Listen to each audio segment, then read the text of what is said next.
Hey, good morning, everybody. Good to see you. Sean here from Voice from the Dirt Road. Looking forward to having a great conversation with you this morning. In my opinion, we have an excellent show for you. We're going to be talking about what is going on in the world of agriculture when it comes to fertilizer, when it comes to the drought that we are currently in, um, and how is that affecting all of us as farmers across the entire United States, but specifically here in the Southeast. With that, before we actually get started into that, let me kind of walk us through the stool so that if we got new viewers, they understand what this show is all about. One of the things when we put this show together, we said we wanted to talk directly to rural America, but at the same time, talk to our brothers and sisters that live in the city to try to get a baseline of understanding of what's going on in the rural community and how is that affecting people that live in the city. With that being said, we work off a concept called the stool here. And that stool process, we talk about livestock of cows, chickens, hogs, whatever it is. We talk about livestock in that particular lane. Then we also talk about row crops. Row crops is cotton, peanuts, soybeans, you name it. That is the row crop lane. And that row crop could also be considered if for the people that are raising gardens and all those kind of things. So the people who actually produce the vegetables that you'll see at a farmer's market of something of that nature. And then over there on the other side, you can't really see it too well, is forestry. And forestry is anything that deals with our tree production. Those guys that have the fruit trees or specialty crops or anything of that nature, that is our forestry side. And then on top of all of those things fall up under the USDA, under that umbrella. That is the organization that no matter which lane that you're in, that we all feed back into either NRCS office or FSA office. I know I'm using a lot of different acronyms. Next week, what I'll make sure is the team behind the scenes, when I rattle all these things, will be to put them on the screen to say, hey, this means this means that. So I apologize for that up front. It almost seems like I was in the military or something, how I'm just rattling off stuff.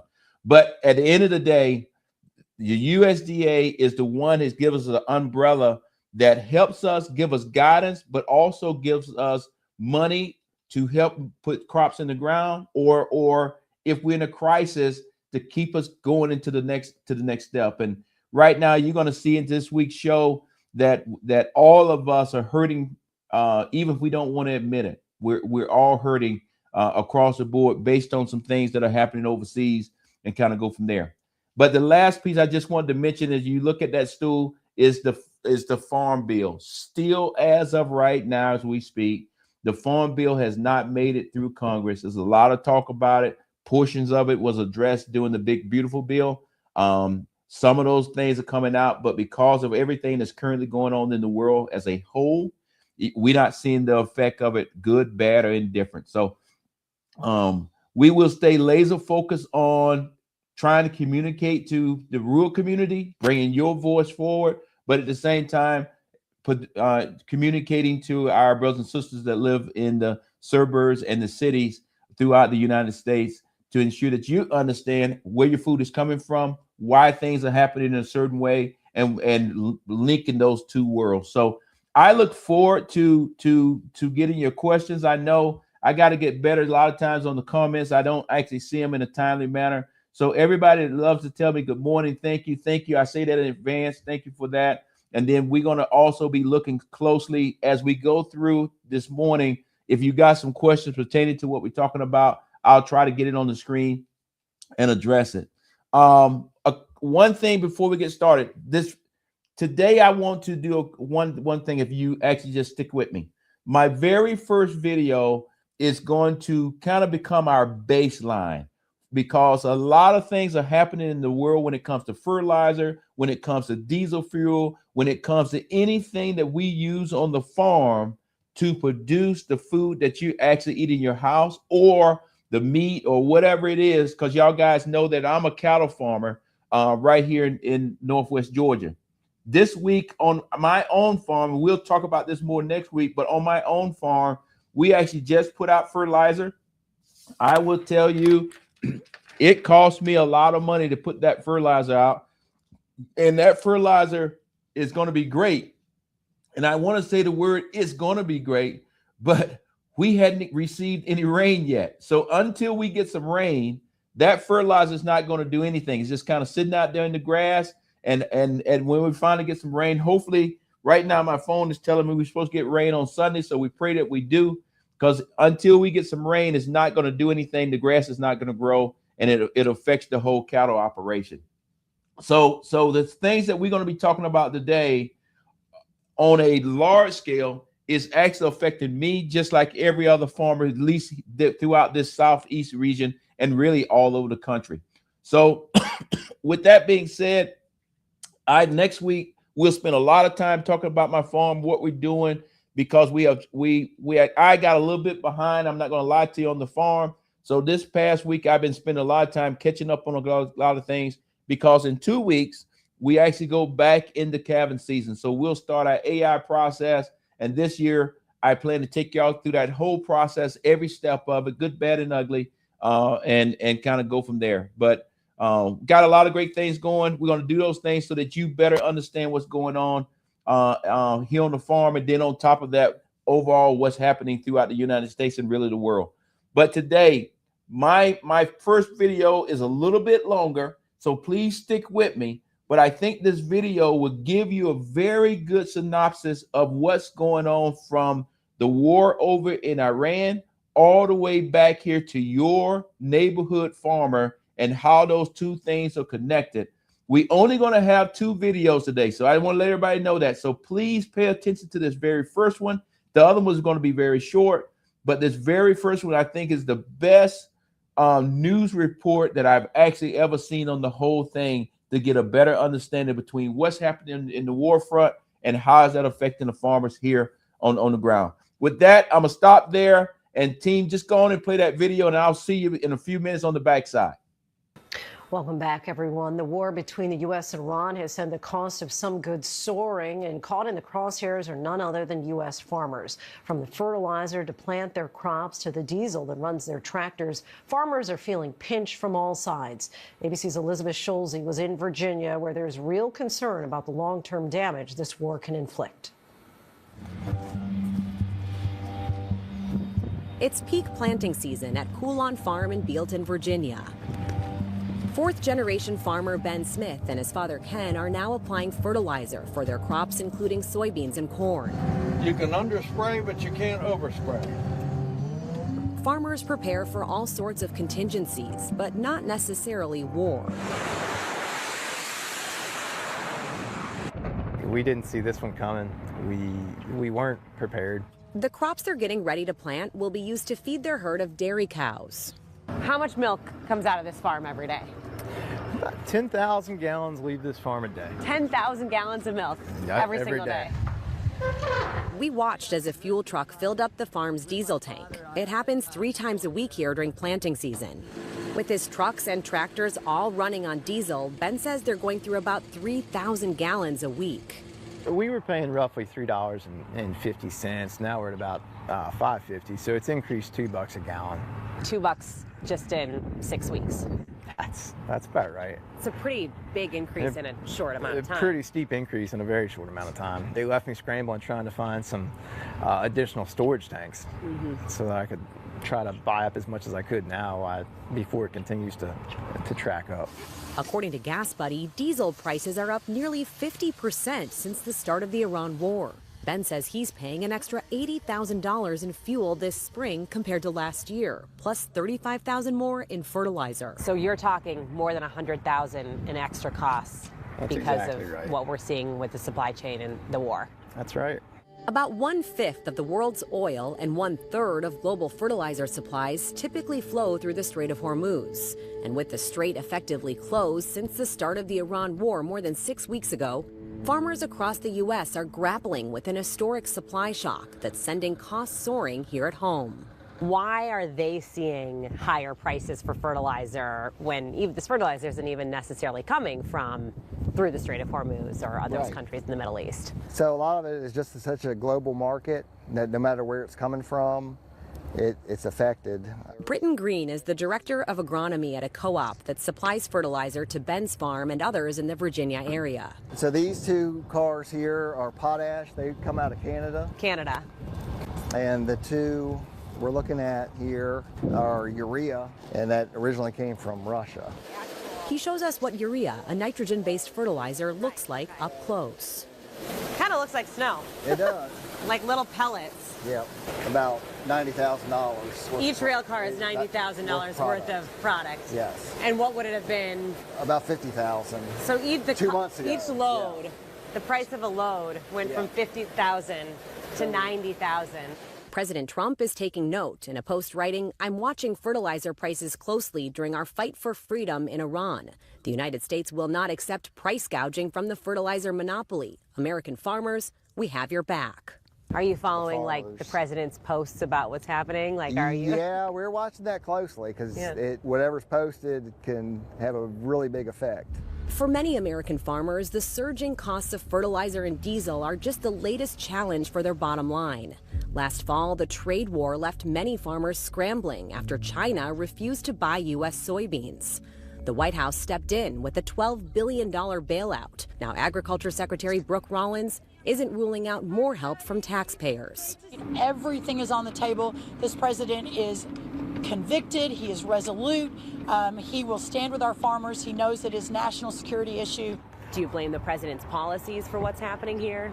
No, I don't know who's to blame. I think it's just part of life and part of business. Ben Smith says farmers in his community are getting creative, turning to whatever cheaper fertilizer alternatives they can find, like manure, which is rich in nitrogen. For the first time that I can remember, we're actually exporting manure to a neighboring grain farmer. If you had a farmer come to you to say, we'll take this manure off your hands because fertilizer costs are so expensive, this is an alternative. That's right. A lot of consumers are looking at these rising diesel or other input costs and saying, well, does that mean soon I'm going to be paying more at the grocery store? I think that's going to affect all of us. Even my wife and I, we go to the grocery store and get our groceries just as well as anybody else. I think it's inevitable that that's unfortunately going to trickle down to the consumer. But for many farmers like Ben, price hikes in the grocery store don't always translate into bigger profits. There's been times in the past that milk has gone up in the grocery store and it's actually trended down here on the producer side. So just because consumers are paying more for groceries doesn't mean you're making more money. That's exactly right. In fact, we're usually not. This fourth-generation farmer is confident he can stay afloat. We're going out the other way, aren't we? Well, we're going out this way. All right, fine. Long enough to keep the farm running for the next generation. Legacy is important to me. I love what I do. I think there is no greater career choice for me than dairy farming, but there is some pressure associated with performing and keeping it going and being able to hand it off to the next generation in a better condition than when I got it. Well, as you can see there, like I said, that was a little bit of a longer video than we normally like to play. However, I think it captured everything that is currently going on in the world for the war, for what's going on with our farmers, and on top of that, how farmers are actually looking at the situation. Prime example, a couple of things I just want to point out there is the fuel costs, diesel costs. I think it's important. I know the ones of us that live on a farm understand that, but I think it's also important for our brothers and sisters that live in the cities to understand during planting season, those fuel trucks, depending on how much land that you're actually farming, could come to your farm every week and fill up your tanks. So that could turn into a very high cost. Like that gentleman said, roughly about $100,000 over and over and over. And if you're not sure where you're going to sell that crop, then you're going to have some problems on the back end. And in his case, he's a dairy farmer, so he's obviously he is on the milk side of it. But in addition to that, I thought was also significant. Like I mentioned to you this week, I actually put fertilizer out on my own farm. Originally, I was going to put chicken manure out. Come to find out that because the supply and demand, chicken manure has actually went high. And because my pH level at my farm for my soil is very good, is 6.6 6.5. I know we'll get into all of that next week, but because of that, I could actually get a cheaper rate for commercial fertilizer. So I went on and locked it in. I paid that day because if I didn't pay that particular day, the price would have kept going up. And I came out here and put it out on the farm myself. So we're having to make decisions where sometimes you would have paid 6 months from now or 3 months from now or a week from now. Now, if you're looking to get the best price or the best price that day, you get it, you pay for it, and you keep on moving. And then the last piece is where it talked about, because farmers now are in a pickle with what's going on in with the war in Iran. The farmers are still in a pickle with going on with China. Are they going to continue to buy our products or not? Fuel costs, all those kind of things. It may be more payouts that are coming from the USDA, which is Secretary Rollins. She did not rule that out. And the unfortunate piece is, I believe some of these things are going to make some of our farmers get in a situation where we're going to be going into bankruptcy. And that is my greater concern, is that if we don't watch it and get things timed out and get things resolved, and sooner or later, some of our farmers that are a little bit less fortunate or cannot bridge that gap is going to actually end up going bankrupt, and then their land going to be up for sale. And the question is, does it stay as farmland, or does it turn into a very nice housing community where they name the roads after farms and stuff? So with that, we still got a lot more to go. Like I said, I just wanted to give you a baseline of currently what's going on. And what I'm speaking on here is actually affecting me as a farmer myself, because like I said, we just put that fertilizer out. As of right now, it's been out sitting out there for about 5 days. No rain. When I look at my phone here, it says potentially I got a chance to have rain on Sunday. We hope and pray that we do get some rain, because we need it. And I'm going to talk more about the drought on the other end of that. But let me go back to, I think everybody knows John Boyd. John Boyd is represents African American farmers. I don't remember the exact title. But he is that voice, and he's usually on a news station that I have been seen on News Nation. Usually when I'm on that particular station, I'm talking about the war as a retired general officer. Sorry about bringing that word into it, but John was just on there with a person that I usually talk to on a weekly basis about what's going on in Iran, and I thought it would be very significant to hear his point of view as we move forward, because every farmer is not at the same level. And what I mean by that, some farmers try to do this directly out of their own pocket. Some farmers take out big loans. Some farmers do it all kind of different ways. But if you don't watch it and you get yourself over the barrel, you could be bankrupt in this business in a hurry. So with that, let's see what John had to tell Murky on that show. I think it was just yesterday. I'm now joined by John Boyd Jr., a fourth-generation farmer and founder of the National Black Farmers Association. John, good morning to you, sir, and thank you for your time. I love the hat, by the way. Thank you, sir. Thank you for having me. You have sounded the alarm that farmers are being pushed to the brink. Just for starters, what have the past 6 or 7 weeks at war been like for your farm? Well, I'm one of them struggling farmers that don't have fertilizer. And the rise in cost, local dealers are saying, hey, we can't get enough fertilizer in for farmers. That's the first thing. And the second thing, farmers can't afford it. You know, the increase that you spoke about, that 30% increase for America's farmers for fertilizer, that equates to about $140 per metric ton. And for the good fertilizer that has a lot of strength, that equals to about $200 a metric ton increase. And that equates to $100,000 for the average farmer in this country. You know, today we have 200 farmers in foreclosure that received foreclosure letters from USDA. I hope someone asked the secretary about that during today's hearing. And what they could do is issue a complete farm moratorium on direct loans, guaranteed loans. Farmers should not be losing their farms while we experiencing this man-made disaster that we're having right now. Yeah, it's frightening. You know, this is your bread and butter. I'm also curious, what does all that mean for crops and consumers this year? How much more will we be paying for everything, and will we see a shortage of those crops in the grocery stores?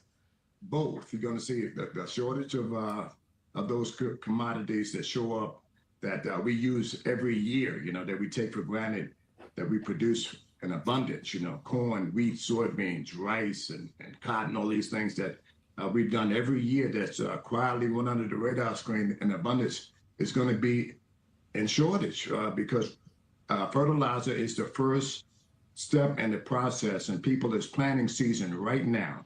And the first step is to apply fertilizer to your fields. And as I sit here, I haven't done it either. So I'm hopeful to hear that the Secretary will have some sort of immediate relief for America's farmers to get farmers like myself fertilizer. That's the first thing. Yeah. So we have to have fertilizer, and the American consumer is going to pay the high cost in the coming months in local grocery stores. So the American people are going to pay for this as well. Yeah, I mean, that fertilizer is the backbone of even getting a yield for the season or for the year, yes. Anything. I mean, are you able to turn a profit this season, or are you already farming in the red right now? I'm farming in the red. I'm one of those numbers that you spoke about. 95% of America's farmers are saying that they're doing worse than last year this time, and many cannot afford the high input costs. We haven't even talked about the price of diesel fuel. Diesel fuel is $6 in my local township for off-road diesel fuel. That's the stuff that farmers use. $6 a gallon, and my tractor holds 100 gallons of diesel fuel. So every time I fill up, that's $600 that I wasn't, that I simply didn't have in the budget, people. And, yeah. Farmers need help. And the people that are watching this, we shouldn't let 200 farmers go to the auction block when there's foundations that can help. And these agricultural companies that made billions of dollars off America's farmers. It's time to give back. Yeah. You can't just sit there and wait for the government to say they're going to do something in coming months. So we have American companies that can assist America's farmers right now, and they should open up their purse strings and help us too. I mean, the prices that you're paying for everything, just exorbitant. Quickly, with just a few seconds left, I mean, do you have a plan B in place? How much longer can you hold on here and keep doing business in the red? Well, not very long, and that's why you're seeing the drastic increase in farm foreclosures. I said earlier that farmers are receiving loan acceleration letters from USDA, and they've been denied loan servicing. So these are things right now that this administration can do to stop.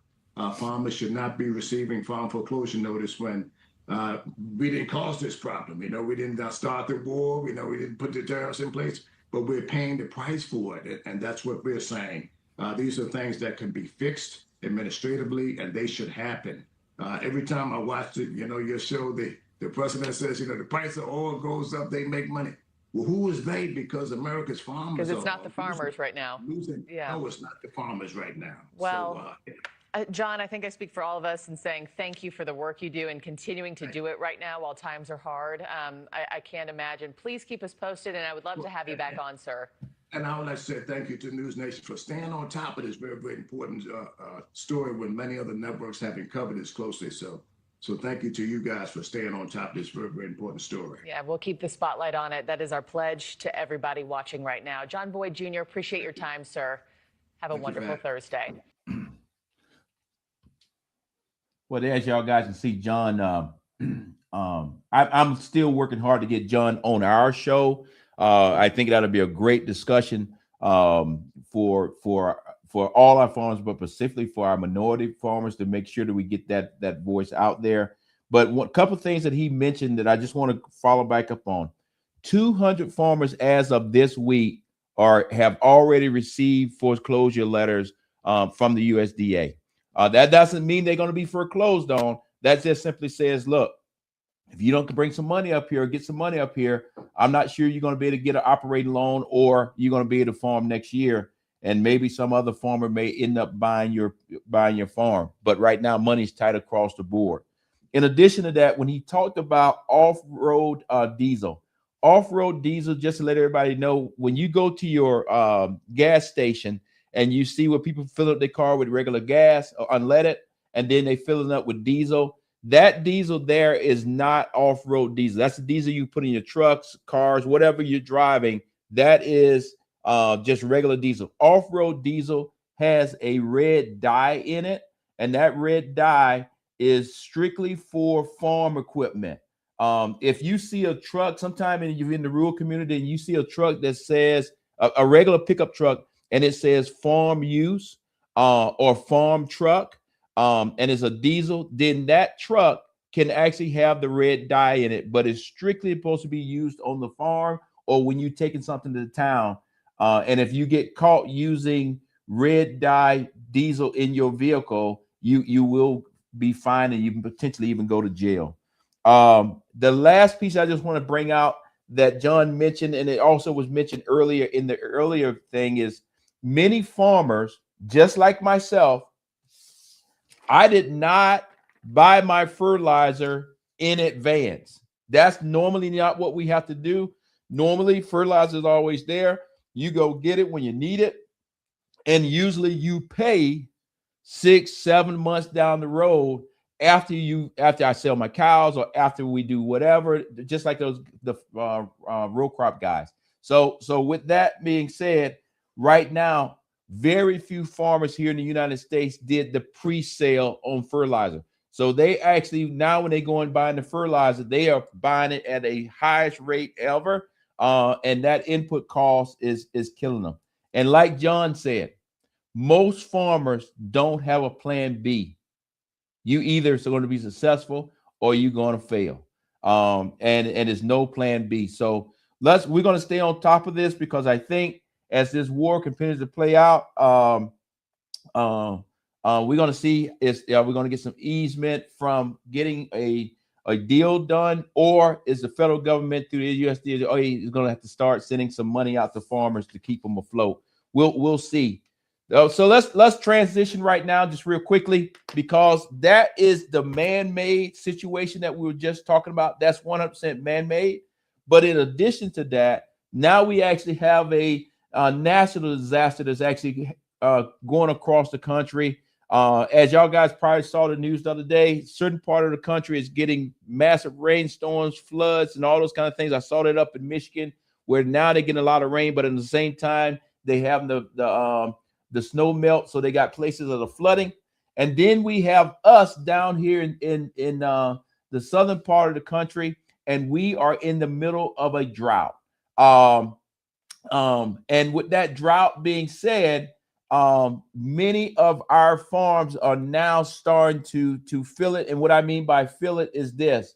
Like I mentioned, I already put fertilizer out. It won't do anything until it actually gets wet. So hopefully we get some rain on Sunday.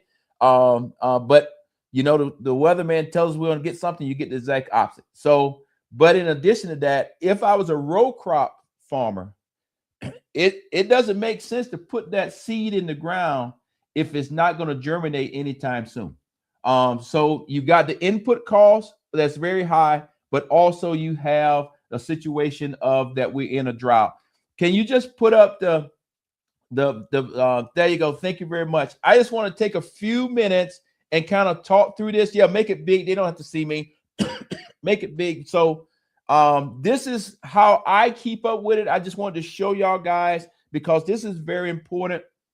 And we'll put the link out there. I finish talking, but you will hear on the news where they will talk about D3. D3 is exceptionally drought, extreme drought. As far as where I live, or the part of the country that we live in, we're not there yet. We are in what we call D2. D2 is severe drought, and it is listed by county. If your county is in a drought situation, then at some point the USDA may step in and give you some kind of assistance. But you're still going to have to make it through the course of the year. In my case, if we don't get any rain, we don't actually have any grass. Hence, if you don't have hay left over from last year, then you're probably going to start having to sell cattle just to be able to make ends meet. With that being said, Shelly, come back to me now. With that being said, in my case, or the cattleman's case, or livestock case, if you start selling things off, then as y'all guys know, our herd for the cattle herd is the lowest it's been since in the last 75 years. With that being said, if we in the middle of a drought, you don't have any grass, they don't have anything to eat. Now you got to sell it off. So we're back in that vicious circle of not growing the herd. We're getting smaller and smaller and smaller. And one thing none of us can control is the weather.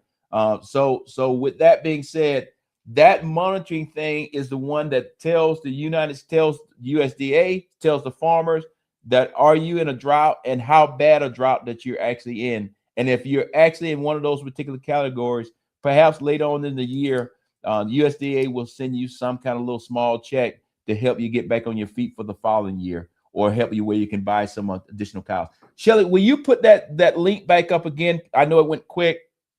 And I will ask you also to put it into the chat so that people can pass it to their family members, because this is not only talking about our farms. This is actually your county could very well be in it, and you live in Atlanta, Georgia. Okay, so this actually affects every last one of us. If you live in a city, I know some cities tell you how much water you can actually put on your grass, where versus out here on the farm, some of us have irrigation systems, but all of those things cost additional money. So I just wanted to make sure that they know exactly where to find it and kind of go from there. But the key thing is, if we don't get rain here very soon, at least in southeast United States, because that's the area that I live in, or specifically we live right here in Georgia. If we don't get some rain, you're going to start seeing, at least the cattle farmers, we're going to start having to feed hay again, or we're going to start having to sell off some of our cows, because if you don't have the grass, you can't feed them, and you won't be able to increase your herd. So with that, today's show, I tried to give you a baseline. We will follow back up next week, where I will specifically take the time to talk about what we're doing here on my farm. I'll talk about the whole how we went and got the fertilizer. I'll walk you through how you get it, how I bring it to the farm, how we put it out, all of that, so that you get to see behind the scenes. And then in the future, because I think here in less than 2 weeks, we will start our AI process. AI stands for artificial insemination. We'll start getting our cows pregnant. And I plan to take you through that entire process so that you can see it, at least what I can show on YouTube. And then I have already coordinated with my bull guy. We call it a cleanup bull. And that cleanup bull is already scheduled to come to my farm on the 2nd of May. And so the same morning, we'll get the cows pregnant that morning. We'll attempt to get them pregnant that morning. The bull will come that afternoon, and he'll be here for 60 days. But we will put together those particular shows, because I want to make sure that when you hear farmers talking about the AI process, when you hear farmers talking about bringing in a cleanup bull, that you can reference something back and say, okay, I clearly understand what we're talking about. And plus, this show is not only for the people that live in the city or live in the rural community. This show is also for those farmers that are maybe kind of new to the game, or have been around forever and say, you know what, I want to see some new techniques. So Sean, thank you for showing us that, because here on our farm, or here on my farm, we're doing most of the new things that you see at the universities right now. And in future years, this farm will turn into a place where if other farmers or other people are interested in learning how to do farming or cattle production at a very, very high level, then they'll be able to come here and we'll see how we do it. So, and I think y'all guys have seen here on my farm that we rotate our cows around, and now we have that complete system done. So we got a lot of things we can show you, but that is my ultimate goal, is to make this a thing that when you look at the show, it gives you some information, but you can look at some of the other shows on YouTube and look at it step by step, and you can apply that to your own farm, or take pieces of it and apply it to your own farm. Hey, I always do this at the end of the show. because as you notice, it is extreme pressure on farmers. John Boyd said it. Right now, it's over 200 farmers that are potentially going into foreclosure. In addition to that, I think that number had us at 2122 for Georgia, and I think that number is going to go even higher. So the pressure's on our farmers. So I always love to end our show this way by saying, look, you may have pressure, it may be tough about all those kind of things, but do not make a short-term decision for just a problem that we can get solved for you. So with that, I always say this. Y'all guys know I'm a veteran. You know that on the veteran side of the house right now, we roughly got 22 veterans that decide to make a decision to commit suicide, and that's 22 too many. And we need to make sure that we get out there in front of this situation with our farmers, because many of our farmers live in the rural community and they don't have any mental health services. So because we don't have those mental health services, please, family members, the farmers, whatever you're going through, just call this number right here, 988. Call that. Somebody get on the phone with you and talk to you. And I assure you that you make it to the next day, the sun will still come up and it'll be okay, because if you listen to all of these farmers, they always talk about they're the next generation. They don't want to lose it and all those kind of things. So those are little hidden words that farmers are saying, yep, there's a lot of pressure out here. And we want to make sure that our farmers still are in the game. So please, if you're struggling today, call that 988 and those guys will be able to help you and get you on to the next day, and it'll be just fine. So, hey, guys, I know today has been I don't want to say it was a long show, but I think it's a show that gives us a great baseline. I think it's a show that somebody will be able to look back at over this week and say, hey, now I better understand what's going on in the world of agriculture. I saw it now from a minority farmer point of view, and how it's affecting them. And then on top of that, you got a chance to look at a little bit of stuff of what's going on with the drought. And so if you go outside and say, man, the weather's great, sometimes you might need to say the weather's great when it's raining too. So with that, hey, my cup is empty. Thank y'all guys. Have a great day.